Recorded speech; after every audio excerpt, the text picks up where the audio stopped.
starting the stupid Xbox headphones. Welcome to another edition of Everyone Hates Cleveland. We've got the crew, the whole entire crew. We've got bourbon sipping Mike. We've got LaCroix sipping Gage. And I'm drinking Bud Light. It's just not a good night. It's not a good night, but we're podcasting. So the 7 people who asked for this, here you go. You're welcome. All right, let's just get right into this. I want to start big picture before we talk about the game. As we're recording this, it is Thursday night. The Brewers just won game 1. Good to the Brewers since they got every single player I wanted the Indians to get, but that's for the offseason. Let's just talk about this series. Let's go big picture. Indians, Astros. Guys, it sort of seems like we clinched this 7 months ago. I mean, just some general thoughts on the fact that the season has been, I mean, I love baseball season. Please don't take this the wrong way, but I think we're all on the same page. The season has been sort of boring. Oof. Jim, you're not allowed to say that. It's just been so compelling. You mean you didn't enjoy watching Rajai Davis hit like 300 times this year? Is that what you're telling me? That wasn't fun? Well, Tito is getting the lineup ready for this day, so that did make a lot of sense. Yeah. That's why we got to see a whole 10 games of Kipnis in center field too, right, Jim? Well, we'll get there. We'll get there. No, but you're dead on. I lost interest in this season more than I have in any other Indian seasons that I can remember, and it's kind of a shame because there's some really fun players, but no competition in the Central. Yeah, I mean, I'm not trying to, 4 starters with 200 strikeouts, JRam, Lindor. It's not a boring team. It's just been a weird season, and I don't want to harp on this with the playoffs finally here. It's just, I don't know. I mean, is there before we get into the metrics of all this, because that's what we do. Is it possible that for 7 months you can sit there sort of stalling, waiting for all this to happen? I mean, we really haven't gotten to see the real lineup kind of all put together, ready to go. The bullpen, I don't, we haven't really seen Hand, Miller, and Allen deployed the right way. Now we've got Bauer added to the mix.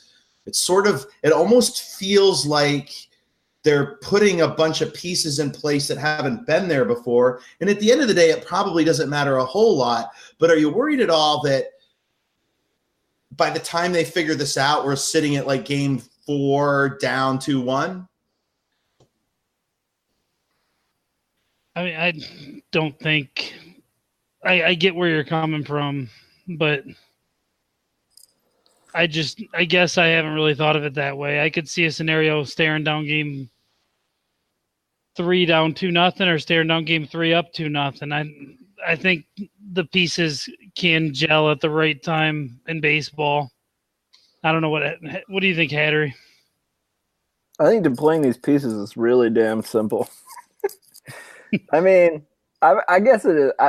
I do kind of – one of my favorite things about Francona is we do like the slow start, he's good in the second half thing, because he like refuses to play obvious major leaguers in the first half. Like, oh, hey, Yandy Diaz makes your team better. Oh, that's really insightful. Yeah, that's stupid obvious. I don't know. It's just – and we're not going to get it right. Like we're going to hit Brantley second, who like is overpowered by righties with heavy fastballs and cannot hit left-handed pitching. And we're going to hit Josh Donaldson 5th. And Josh Donaldson may be our second or third best hitter. And it's just, I mean, I guess we can argue whether that matters or not. Whatever. I want to watch it and enjoy it, and I just won't. Well, I mean, I guess, I mean, and I'm just throwing it out there. I mean, I don't really think any of us really think that. I just get concerned, deployment is always an issue for me. I mean, last year, we can get into who started when. I mean, that's all over with. We do have kind of the right matchups, I think, in game 1 and game 2 with Kluber. I mean, we can argue that too, but we got Kluber and Carrasco in game 1 and game 2. We're using Bauer, and with him coming off the injury, I mean, while we can argue, he is probably the best starter on the team, they're probably using him the right way. I mean, let's start with the rotation here, whole series. I think the way they're setting this up with Bauer being utilized early on in the bullpen, might be the best bullpen arm we have. I think Mike's probably hyperbole, is the best bullpen arm we have, even though he hasn't been in the bullpen.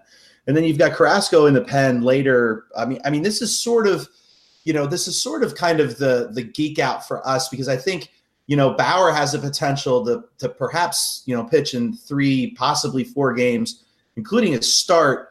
I mean, are the Indians set up to really utilize the rotation maybe twice through the lineup in both game 1, game 2? And then you, of course, have, big guns like Bauer ready to come in if you need them. It seems like our rotation is really set up to take care of our bullpen if our bullpen isn't up to snuff the way it's been looking over the past month. What do you guys, Mike, let's start with you. Like, what are you've got to be happy with the way this rotation is sort of setting up for this playoff series?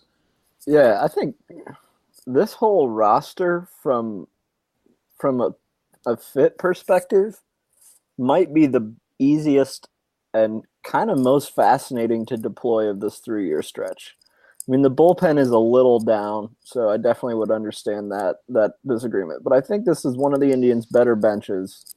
And then with Bauer and Bieber in these sort of flex positions where you can piggyback them, you can hold them off. I just think the tools are probably the best we've seen for Francona to be able to really manipulate matchups and create advantageous matchups. Everything that happens after that is just fucking bullshit playoff stuff.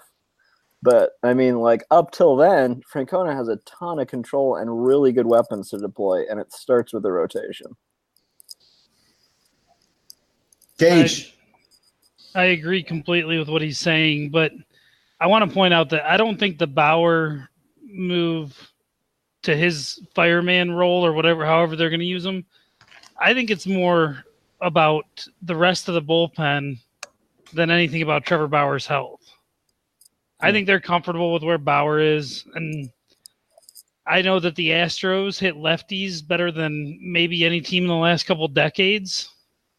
So I think there's a little concern there with what Cody Allen has been down the stretch. You need another powerful righty in that bullpen, in that fireman role, and I think that's why the move is Bauer. You're not going to throw Kluber there. Kluber has never pitched out of the bullpen. I mean, maybe I recall a couple times early in his Indians career, but Carrasco, they seem like they have set for that little start game 2, maybe come in and fill in back end relief role in game 4 or 5. I think Bauer was your only play if you want a power right-handed bullpen arm in a fireman role. Do you see, I think the most intriguing part of this, and we'll get into game 1 here in a second, but I think when you look at game 3, the Indians obviously depended on what happens in game 1 and game 2. There's a lot of interesting things that could happen. Percentage, looking at the potential of, and I'm going to put Bauer in this, even though I think I think we're going to see him in game 1 or game 2, likely game 1. Percentage chance of who you see pitching game 3 between Clevenger, Bieber, or Bauer. Is it possible, given certain circumstances, that we could see even Clevenger used in the pen and not used as the game 3 starter? Perhaps you see Bauer in game 1, Clevenger game 2, and then you've got Bauer starting game 4 with Bieber sitting there in game 3. I mean, could you see a scenario like that? Or maybe Clevenger starts game 4 and you use some sort of like bullpen thing there. Game 3 starter, guys, who is it going to be? I suspect I know who you're going to say, but curious. You can take this one, Hattery. I have some thoughts, but I want to hear your thoughts. It's got to be Clev. And To me, the only thing that's sort of fascinating is Clevenger, I think, is far more interesting to me later in games, especially that his control has taken a major step forward. And I think he can sort of ride up his velo. I don't know. I think starting's going to matter so much less in this series than we're predisposed to think it does. I think Bieber is like a dream 3-inning, like front end 3 and fly. And no matter how well he's pitching and no matter what the lead is, he throws 3 innings. You get him out of there, and Bauer throws 3 more in game 4 if you get to game 4, or, however those guys have to play in game 3. I think it's Clev, though. I agree, unless they're down 2-0. Corey. No. Rubber arm. I think they're going to – I think they will hold off on using Bauer in game 2. And I could see a scenario in which he opens, per se, game 3 if they're down 2-0 and gives you one time through the order. Yeah. I think – I mean, the playoffs this year, with managers using bullpen arms and in a way that I think, and Mike, you and I 5 years ago were talking about, how do you utilize a bullpen? Of course, I don't know if this is quite what we were expecting, but, by accident in 2016, the Indians were sort of forced to do stuff like this. This does feel like we're seeing, especially with certain managers like Kevin Cash throughout the year using, this bullpen role in similar fashion. This does seem like a trend that's starting here in the playoffs. And when I say that, multiple teams using it in key situations, it does feel like we're starting to have another one of those kind of transcendental shifts in baseball. We're going to see more of these specialized pitchers. And we've talked, all three of us have talked about whether or not this is good for the game or not. But it certainly is interesting. And the Indians seem better than anybody primed to do this with a bunch of arms. I mean, if you're talking about Clevenger possibly, you're talking about Bauer possibly, Carrasco in this role at some point. Of course, we haven't even talked about the bullpen yet, which we'll get to next. But, when you throw Miller into the equation, you throw Brad Hand into the equation, and you throw even a questionable Cody Allen into the equation, you're talking about in the past elite arms. I mean, the Indians can go toe-to-toe with anybody while keeping some starters off to the side. I mean, are the Indians better set up than the A's, better than set up than even Colorado and Milwaukee today, based upon this kind of combination of starters and bullpen arms that have all been utilized at one point or another this year in this kind of short-term role? I would say that they're better suited by virtue of having 5 capable starters more than anything, instead of Oakland last night pushing Lou Trevino out there for 3 innings, which he was fantastic if anybody caught that. But you have guys that can give you 3 or 4, and if they're on, you can push harder into that 4th rather than 1 or 2 and fly. So I think there is a happy medium there, but I don't know. I just don't know about the bullpen depth. And I think that's why the Indians have to leverage that 5th starter in this division series to maximize their chances. Can I complain for a minute? Please. Mike, have you heard our podcast ever? What fundamentally bothers me is that, the Indians had 162 games to tinker, and they spent 2 games tinkering. It's not just the Jason Kipnis thing. I would have liked to see Bieber get 3 or 4 runs of, hey, you're only pitching 3 innings. Play up your stuff. See how it feels to max out for 3 innings, or press your levels for 3 innings.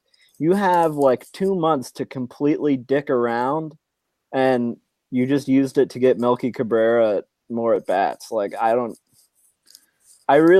Whatever. I'm sorry. I'm trying to think. No. I Listen, do think it's fundamentally interesting, but I also think there's something where it's oh, hey, Shane, we're going to try and do, or oh, hey, Trev, we want to do this really innovative thing that we had 2 months to try and set up, but we didn't, even though our games were meaningless.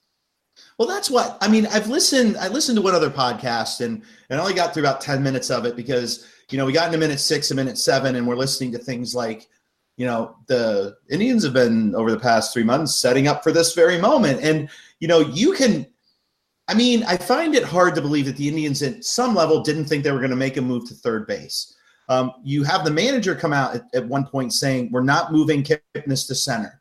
And you have an option in Yandy Diaz. And we can talk about him. I mean, regardless of that, it seems hard for me to believe that the Indians didn't fundamentally know they were going to get Josh Donaldson. It seems odd to me that they weren't putting Kipnis out there, regardless of whether they were going to use him there in the outfield, just to get him out there.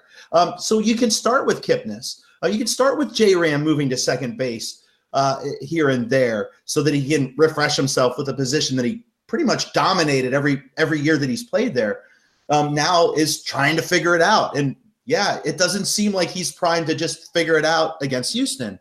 I mean, again, he's, I would take a JRam mistake over some of the second basemen we've seen there in the past, including Kipnis himself.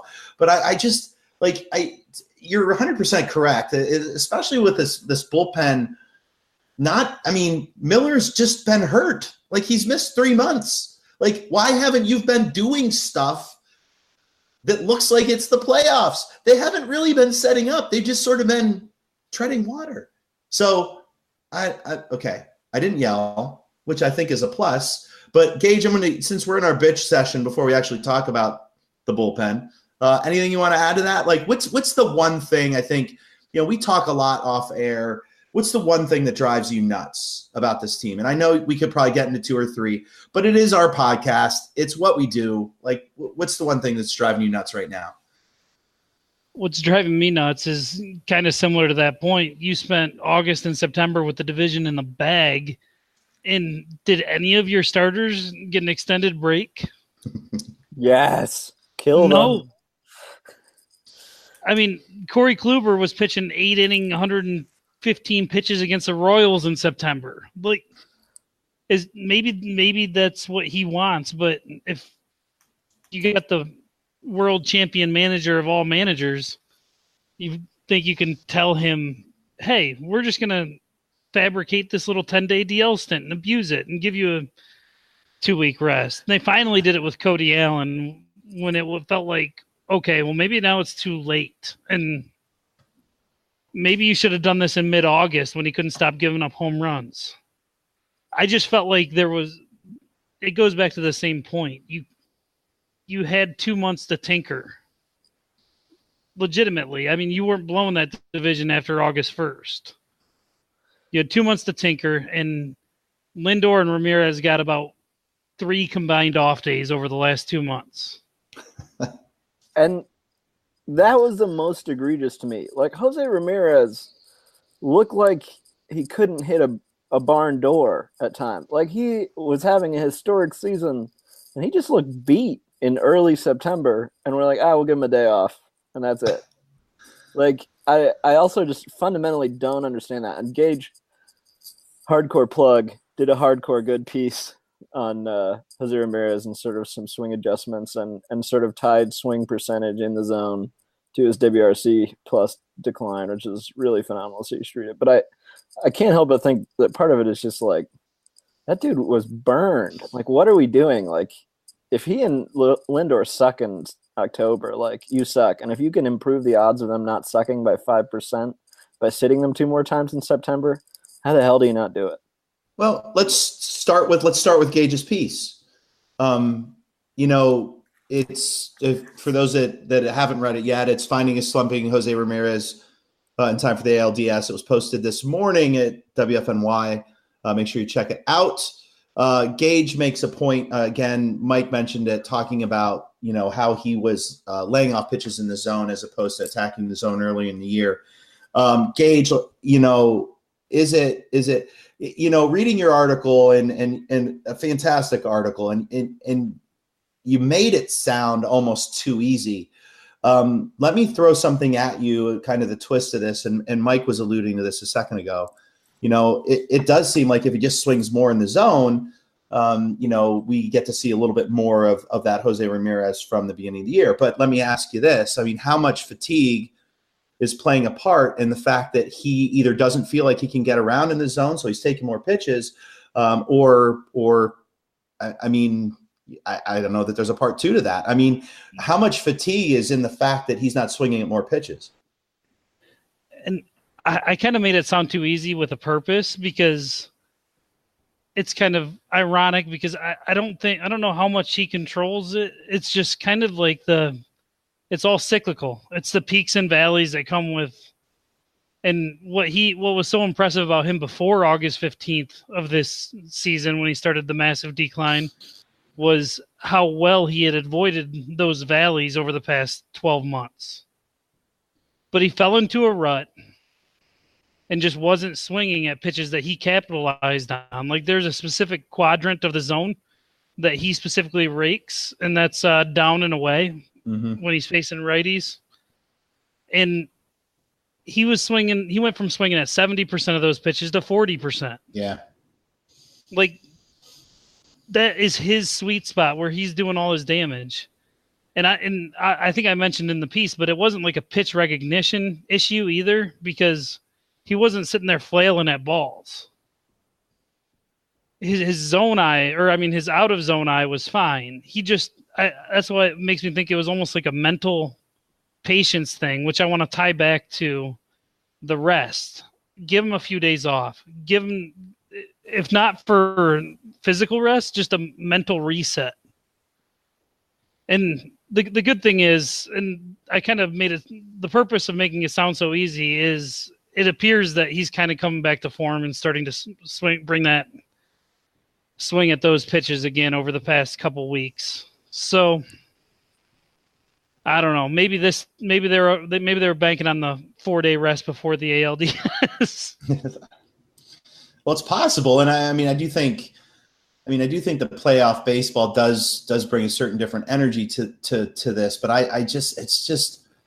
it is interesting that he was swinging less in the zone. I wonder how much fatigue is sitting in there, and the mental piece is interesting too. Mike, you've written a lot of pieces on Jose Ramirez. How worried are you about Jose heading into this series? I sort of feel like if there's anybody who can just break out of this, who can kind of, I guess we can call it kind of the Gage breakout at this point, who can sort of flip the switch. It seems like it's Jose. Are you as worried as that he's going to maybe put on a performance like he did in last year's ALDS? Or is he a guy that's primed to break out of this? Maybe he needs to read Gage's piece. Maybe. No, you never know what's going to happen in 25 random PAs, but I just buy into this belief that dude is a freaking savant. I do, and I think if anyone he's shown a brilliant capacity to make counter adjustments, and I think one of the ones that Gage pointed to today was one of the things I pointed to potentially impacting Ramirez is this sort of 3% increase in breaking balls. But one of the things we saw that was sort of brilliant of Ramirez is he got way more breaking balls this year for the first 5 months, spit on them, and then just punished anything in the zone. And his eye is so discerning in terms of what he's willing to attack. And so, yeah, he got a little too passive for a month, but I really am in the Gage camp where I think it's just probably a lot of weird stuff happens in 1.5 month samples. And we have 2+ years of this guy being an offensive savant now. He went from a guy who walked 6% of the time and struck out 10% of the time to a 14% walk rate guy who's hitting a ton of dingers. And you can see, you can track, looking at how he's attacking the zone over a 2.5-year period, how he's just channeling in on certain sectors of the zone and cutting out swings at certain eye levels. Just absolutely brilliant adjustments that you don't see others make. So, yeah, I think he can go nuts in this series, and I hope he does because it'll be so fun. Well, I agree. Go ahead, Jim. I think what's interesting, you mentioned the walk rate, and I think if you go back to early podcasts for CSI HC when we talked about Jose Ramirez and what might limit his ceiling, we specifically talked about him getting on base. I don't think, obviously the power is a shock, but that walk rate jump is insane to me. I think it's something we never saw coming. And I want to let Gage talk here too, but I want to segue into the piece that you wrote today, Mike. I'll get to that in a second because you did talk about Justin Verlander against the Indians. And just kind of listening to Gage and you talk about Jose Ramirez, kind of my thoughts on Jose over the years, it does sort of feel like the one guy, and you didn't really key on him in your piece, Mike, and I want to focus in on your piece in a second, but doesn't it feel like, and I want Gage to start off with this, but I want you to come back to this, Mike, since you wrote that piece, and I'm referring to Mike's piece today, the Cleveland Indians versus Justin Verlander piece. And just a real quick segue, guys, if you're the people that are listening to this, hopefully you're listening to this before the game tomorrow or today, if you're listening to this on Friday, please make sure you hit WFNY. I mean, Gage and Mike have been working on the chess pieces kind of string along at WFNY. There's, I don't know, guys, like 8 pieces in that. It says 6, 8 pieces. Yeah, there's 5 or 6 that are marked with it now. I mean, just get into WFNY and run the last string of Mike's pieces, run the last string of Gage's pieces, and you'll be all set for the series. What do you guys think, pointedly, with Verlander coming into this game? And we know he lives, upper middle zone and likes to pitch out of the zone. I mean, I think obviously he's going to try to stay away from Ramirez in the zone. I mean, could Verlander be the perfect pitcher for Jose Ramirez to break out of his slump? Gage, I'm going to start with you. Start with your original point before I interrupted you, and then swing over to Mike. What are you thinking, Mike, after taking a look at Verlander, looking at game 1? Let's start with you, Gage. No, I was actually, my point kind of segues into your point. If the only flaw that I could find in Jose's peripherals was the zone percentage, just not swinging at pitches in the zone. And I have a feeling that kind of thing plays down, if you will, in the playoffs, because I think hitters are going to be more aggressive. We saw Jose walk twice in his 20-something plate appearance last year. I think by nature, hitters and pitchers are more aggressive in trying to find the zone. You might see some pitchers with command problems, but Verlander isn't a guy who's going to sit there and nibble the whole way through the lineup. I think the Indians are going to see a lot of strikes tomorrow. And I think, like you said, JRam, he's not, like Mike mentioned, he's not Lindor against those high voltage fastballs, but I believe that his aggression will play in his favor against a guy like Verlander. Yeah. What's also pretty fascinating to me, Ramirez has this sort of strange nitro zone against right-handed pitching that is the inner third against breaking balls, which is when they try and throw that back foot slider or the curveball to the back foot, but they leave it up a little bit. He has the quickest hands in baseball, I think, in terms of just he'll just flip that ball out to right field, over the fence. He's made a killing doing that this year. I just want to interrupt and say that's the most aesthetically pleasing thing to see when you're watching that on TV is him turning on that lower in breaking ball. It's stupid. It's stupid good. And so I think that to me is the piece I'm watching for with him and Verlander and the interaction. I just think they're different. And I keyed in on Lindor and I keyed in on Brantley because I wanted to talk about sort of matchups where there were really obvious weaknesses and there were really obvious strengths. And how does the player try and hide that? Michael Brantley just, I don't know if it's bat speed or what it is, but he does not do well with an elevated fastball with good velocity. He can't. He just doesn't drive the ball in that scenario. And so, I'm really interested to see how patient he is and whether he's actually just sitting breaking ball the whole time and hoping he gets one in the zone. But, yeah, I think Ramirez is a really good match for Verlander just because he's a really good match for every pitcher in baseball. He's really freaking good. He's a top 5 player in baseball. He's going to do stuff. I don't know. What do you think, Jim? What are your thoughts? I mean, obviously I think Ramirez is the key to the game. I think he's the key to this series in that, if he's even remotely close to the guy he was, prior to mid-August, I mean, I think that we've got the best player in the series, and that's always a plus. When you're talking about a lineup that includes Lindor, Brantley, Encarnacion, and then a guy that we haven't had a chance to talk about on the podcast yet, Josh Donaldson, even against, I'm really intrigued, even though it's a righty-righty matchup, I'm really intrigued with Josh Donaldson against Verlander in this series because Josh Donaldson, we argue a lot about a lot of different things. I cannot recall a second of any of us arguing about Josh Donaldson's addition to this team being a plus, as we've spent the past we spent the past month trying to figure out how to sign him long term because there's nothing else to talk about. But so looking at Josh Donaldson, specifically adding to this lineup, if you have Jose Ramirez,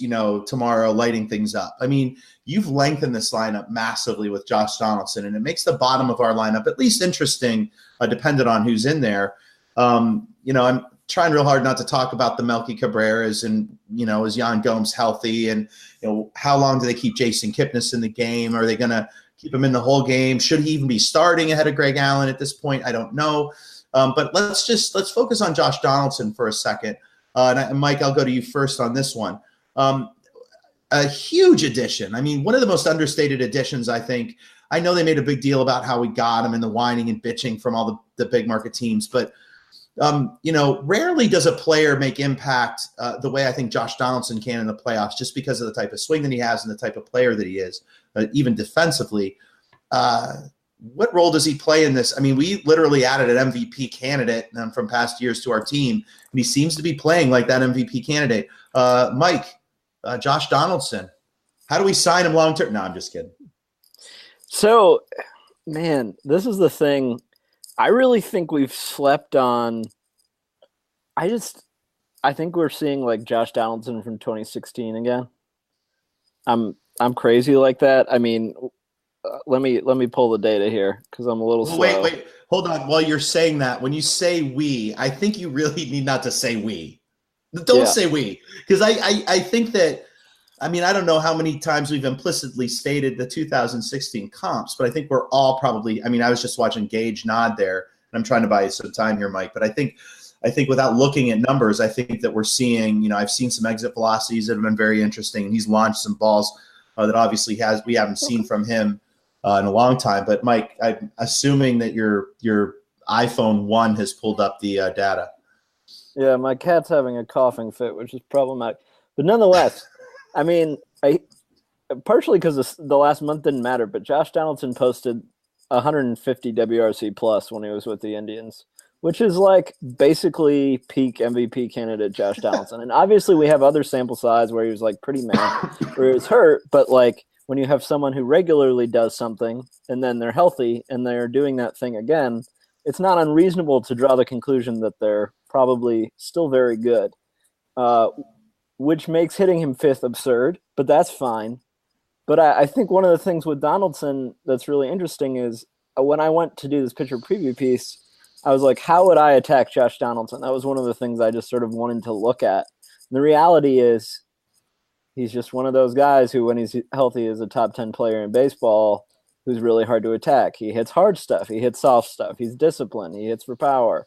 He can do it against righties. Like he has, I think, 130 career WRC plus against righties and 160 against lefties. I mean, he just does it against both. And I think there's something here where, man, that guy's hitting fifth. Yeah, well. You want to talk about hitting savants? You mentioned Jose Ramirez. You ever hear Josh Donaldson talk hitting? Yeah. That guy, he doesn't look the part, but there's a ton going on upstairs. He sort of does, though. I mean, he looks like a baseball. I mean, I just is there anybody who looks more like a baseball player than Josh Donaldson? I mean, what else? He's either a baseball player or, I don't know, like a ditch digger. My boy's wicked smart. Oh, I need that accent again. I need that Ben Affleck again. It's not coming back. It's not coming back. Unless I need to inspire you to leave the brickyard. I could spend a whole podcast talking about that movie after listening to a podcast about that movie. But anyway, I think he's a freak of nature when it comes to hitting. He talks about where he's going to get the ball. And last year, Saris, formerly of Fangraphs, now with The Athletic, did a piece that will always stick with me, talking about point of contact, where about hitters going and getting the ball in front of the plate. And if you just watch Josh Donaldson when he's hitting, you can tell he's hunting that ball down before it gets to the plate. And there are very few times where he gets buried deep in on the hands or deep. He's going and attacking the ball. He had a grand slam last Friday night in that meaningless game that I felt like off the bat as somebody else, you'd expect it to be a 200-foot pop-up. But that thing carried 400 feet. He crushed it, yeah. I just enjoy watching him hit and just throwing the numbers out for a second, just watching him hit because it's an art form, almost like JRam, where JRam kind of feels more innate to me. It feels like he's just worked at it for so long and then it's there. I don't know if I'm making the correct analogy, but I think if you talk about hitting savants, you have to mention Josh Donaldson. Yeah. So I think that, I mean, I guess, he's probably hitting fifth. I mean, I don't want to make this podcast about where do we move him because he's not going to hit anywhere other than fifth. But let's hold off on that. I want to talk, before we get into that, I want to talk Kluber specifically, like how long do you think we'll see him? I know in 2016, they were looking at Kluber. I mean, obviously they needed Kluber to go long in some games, but I think optimally, and we saw a little of this, I guess, last year in the tail end of 2016, but I think optimally you want Kluber, peak Kluber is, I mean, peak Kluber, I mean, we can talk about what we've seen this year. And Mike, I'm going to start with you again, only because you've been talking about this all year. I guess Pete Kluber is throwing more curveballs and probably not facing the Astros in a playoff series a third time. I mean, are we looking at a 5-inning Kluber start tomorrow? And do you see the potential? He's been, obviously leaning a lot on the four-seamer this year, throwing less curveballs. I mean, you've been talking behind the scenes, even on Twitter, and a couple of pieces that you've written that you might see a Kluber uptick in curveballs. Has he been holding back this year that pitch for the playoffs? Yeah, this is a pet theory developed by Adam Burke, who obviously picks up on things before me very, very often. But one of the things is the kid drinks so much.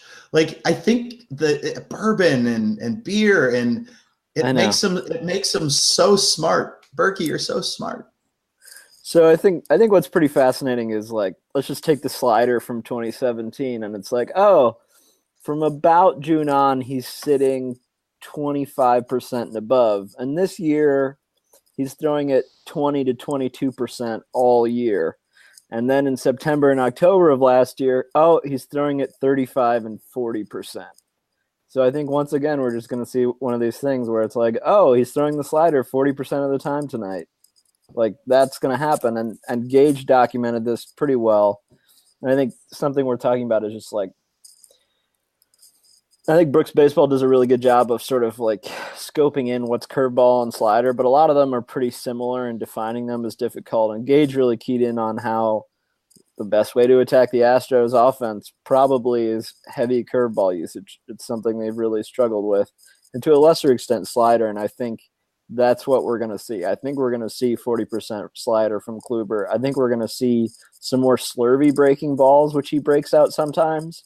He has that tight slider, and then he has that loopier slurvy thing. I think we're going to see that a lot. Can I play the Debbie Downer role for a second here?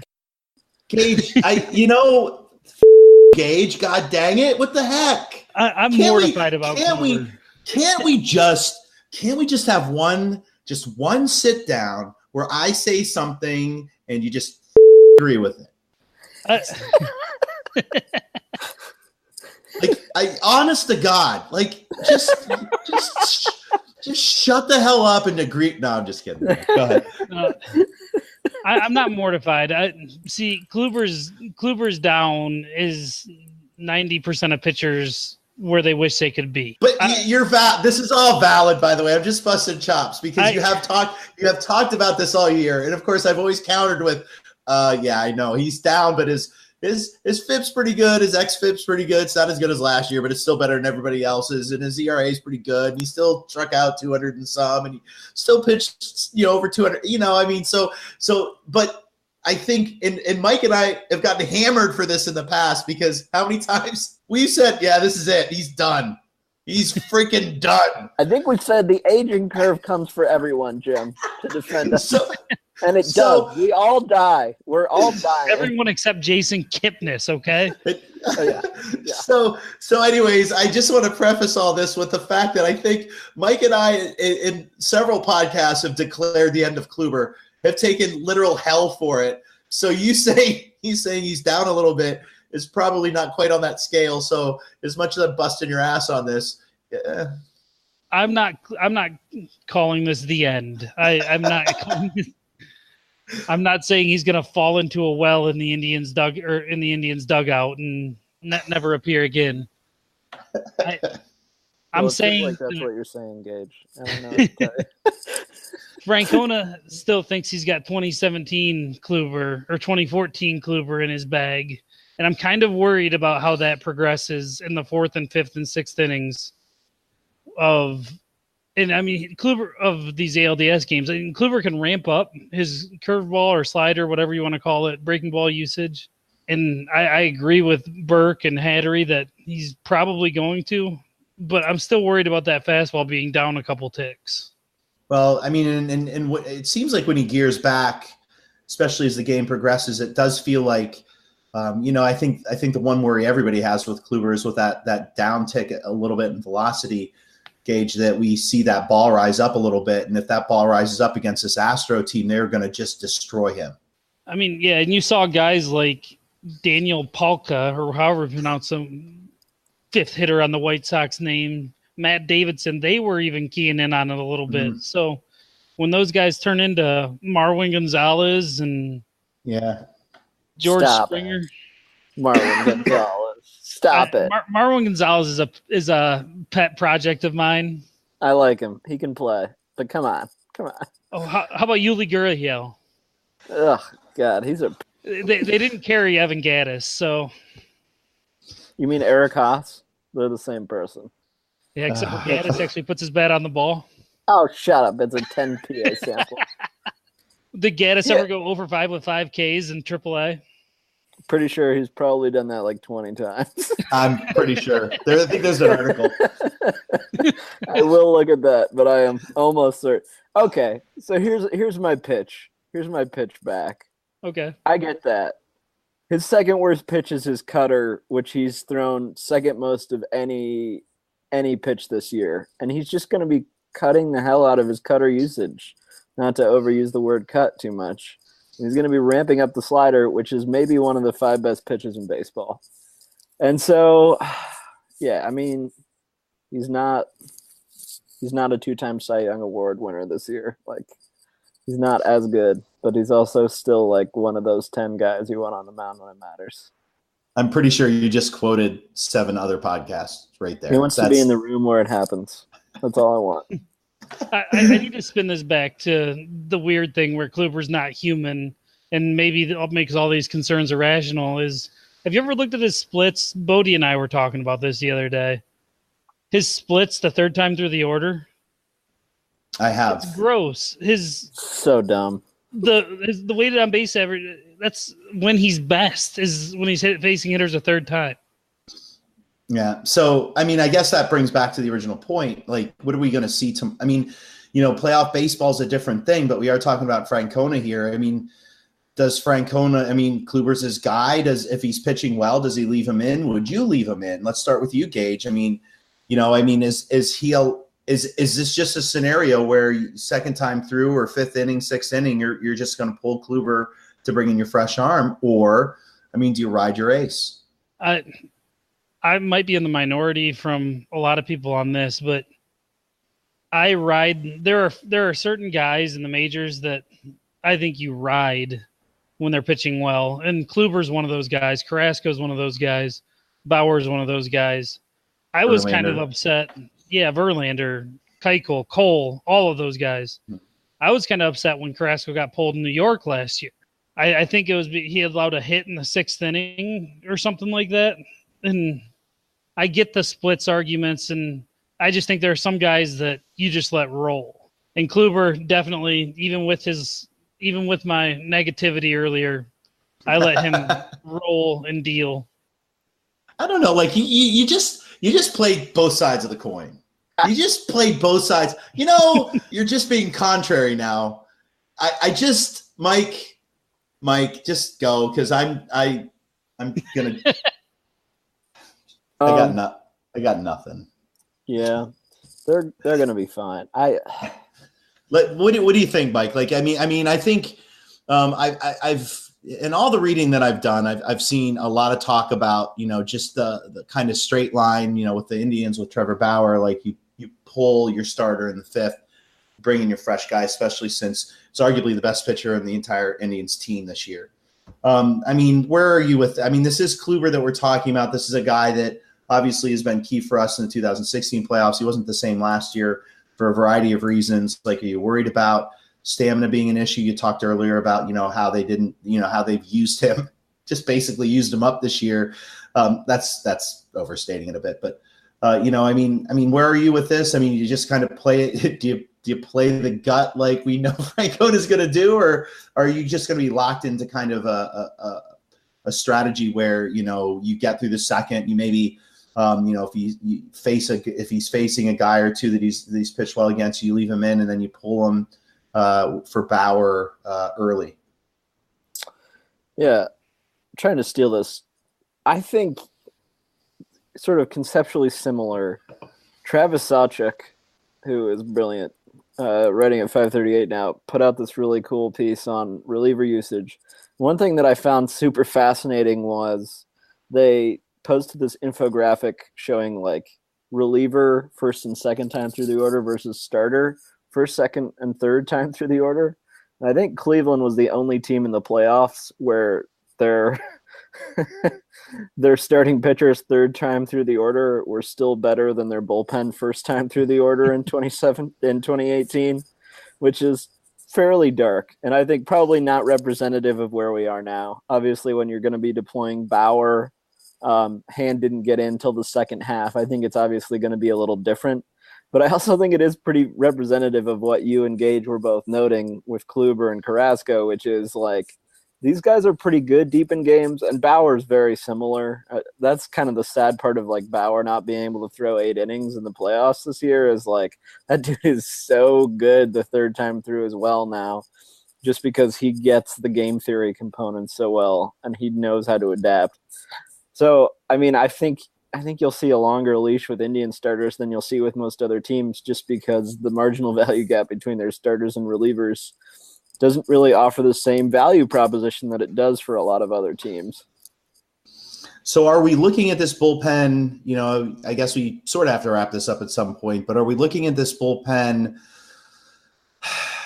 It's funny to say that we have, if you would have told me 2 years ago that we were going to have in 2018 Brad Hand, Andrew Miller, and Cody Allen, I would have been ecstatic. And I'm not saying that I'm not. I mean, obviously, I'd rather have those three than not. But where are we? You know, obviously, in theory, you know, you start with those three, and I don't even want to get into the depth. I think we all agree that the depth is suspect. And hopefully we won't have to dig into that depth, although I think we've noticed with all the playoff games so far that depth and bullpen is going to be pretty important. But maybe the Indians, as Gage mentioned earlier, are kind of tough up against that with our starting rotation. But, you know, Gage, how do you feel about this bullpen? You know, I don't want to talk about Carrasco yet because in theory I want to try to maybe throw up a pod if we can get one tomorrow. I'm talking specifically about Carrasco, but talking about this bullpen, how do you fit this bullpen into the big picture? How do you make it effective? You know, we've had so many conversations about Andrew Miller, sort of like, you know, you have a 14-year-old dog, and I'm not comparing Andrew Miller to a 14-year-old dog. I guess I kind of am. You have a 14-year-old dog who like some days wakes up and, you know, looks like the 2-year-old version of himself. And then other days he wakes up and you have to carry him down the steps to go to the bathroom. I guess this is a really bad metaphor, but I'm going with it. We sort of been talking about Andrew Miller with that. You know, we've gone back and watched a lot of his appearances. He's sort of still trying to figure out if he can unleash. And it seems like when he's doing that, he's not quite sure where everything's going to go. But when it goes where he usually goes is Andrew Miller. And when it doesn't, he gets tagged pretty good. You know, Mike's mentioned this. He mentioned this with Mark Schwab the other day on TV. You know, Cody Allen is not Cody Allen. I mean, it's long past arguing about that. And I guess Brad Hand is probably right now at least the most consistent guy in the pen. I mean, Gage, starting with you, like, how do you feel about this bullpen? I think even though Andrew Miller is a 14-year-old dog, apparently, I'm hashtagging that. I'm owning the shit out of that.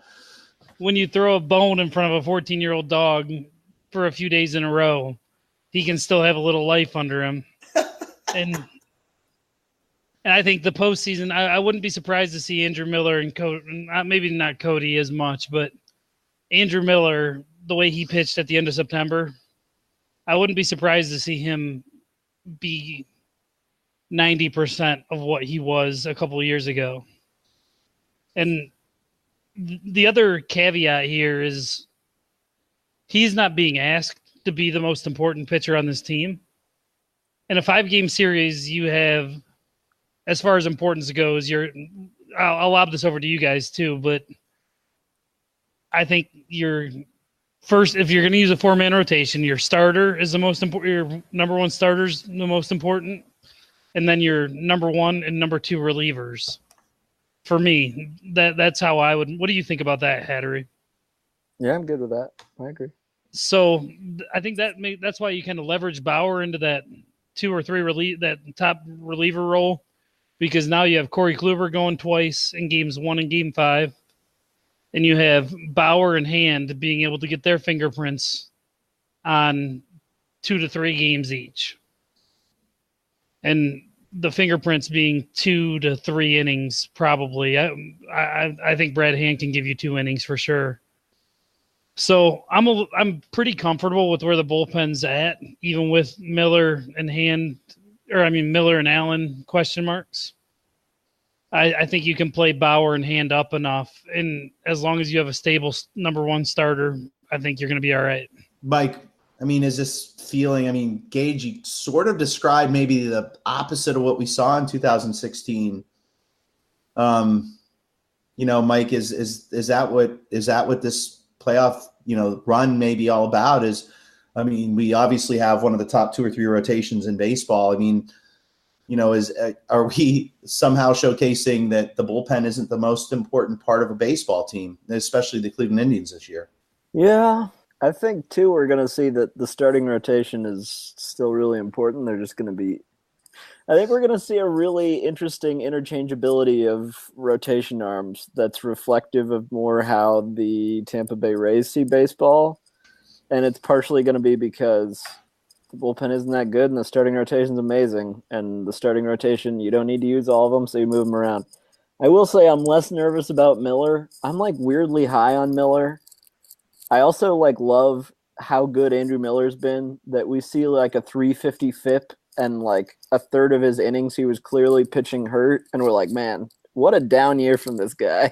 I know. That's great. That guy's still a good reliever, I think, and I think he can be pretty tight. Cody Allen, I think, is done. Or at least, there's something structurally wrong. I don't buy into pitching Cody Allen in high leverage. I would rather Bauer, Hand, and Miller by a pretty large margin. But, yeah, we're going to be – I do think the scariest possible thing, and one that I don't know if the Indians can survive, is, if Bauer has a really bad game 1 and is out in the 3rd – there's just this sort of cascading effect with how you'll be able to deploy Bauer the rest of the series. So then you're just going to have to go back to leaning on Allen more and Miller a lot more instead of picking your spots with them. And so I think if you end up in that situation, that's the one thing that's pretty dangerous to me. I like how they can move all these pieces around, but if you don't get enough of that innings percentage from Kluber, you're in big trouble. Great. We do have to wrap things up here. Looking at the series, we didn't really talk about the Astros a whole lot. Game 1, you got, Verlander on the hill. Game 2, you've got Cole on the hill. And Game 3, you've got Keuchel on the hill. I guess, I sort of hate doing this, but where do you see this series going? I mean, obviously, I think all 3 of us are fairly high on the Indians' chances in the playoffs. This is an interesting series. I think if you'd have told me 7 months ago, and I think we actually talked about this very scenario 7 months ago. In the American League, at least with the teams that were set to face with the Astros, Yankees, and Red Sox all involved, I think we certainly face up better with the Astros. I think we all agree there. Where do you see the series going? I think obviously we'll be talking again between now and the finish to this series. But Mike, let's start with you on this. Where do you see this series going? I don't care what your predictions are. You can predict a series win for somebody. You can predict something that happens. How do you see the series going between now and the end of it? I think they're going to play a couple games in Houston, and I think they're going to play 1 or 2 games in Cleveland. And possibly a 5th game in Houston. Okay. EHC. Whoop, whoop. I also will note that if they score more runs, they will probably win. I don't know. I just – your stars have to be stars. And I just think that Jose Ramirez and Francisco Lindor – and this is so stupid and so anti-analytics because it's like, oh, it's a 20 PA sample and, like, stupid shit will happen. But I just think the Indian stars get how to be stars again. Like, I just think that Lindor and Ramirez are going to have a monster series. And if those guys both have big series, it's going to be really hard for the Indians to lose. That's all I got. But I think Lindor is going to have a big series. I think that one of the Astros' big strengths is leveraging high fastballs. Their entire rotation, if you look at it. If you look at Garrett Cole, if you look at Charlie Morton, if you look at Justin Verlander, their big strengths are pounding fastballs high with high spin rates and high velocity. And Lindor eats that stuff up. So I think like one of the most interesting things is like that dude's got to eat this series. And if he does, they're in big trouble. I want to say that I've been seeing several pieces tossed around talking about Josh Donaldson being the X factor, and that's all well and good. I think it's kind of because he's this former superstar who just joined the team more than anything to do with his skill set. Your X factors are who Hattery mentioned. They're JRam and Lindor. They don't survive this series without those two hitting. They can survive a series with a down Donaldson, even though I think he's as good as he was in 2016. I'm with Mike on that. But over a 20-something PA sample size, I could see weird things happening with him. I don't think you win the series without Ramirez and Lindor. And I'm not trying to cop out and jump on and piggyback on Mike's response, but I think JRam is going to have a huge series just because it's baseball and he's been eerily quiet for a month and a half, and one of the best hitters in the game just doesn't stay eerily quiet. Well, I mean, obviously the Indians, have ridden those bats all year. I think the real game in this series, with the starting pitching on both sides, obviously key for both teams.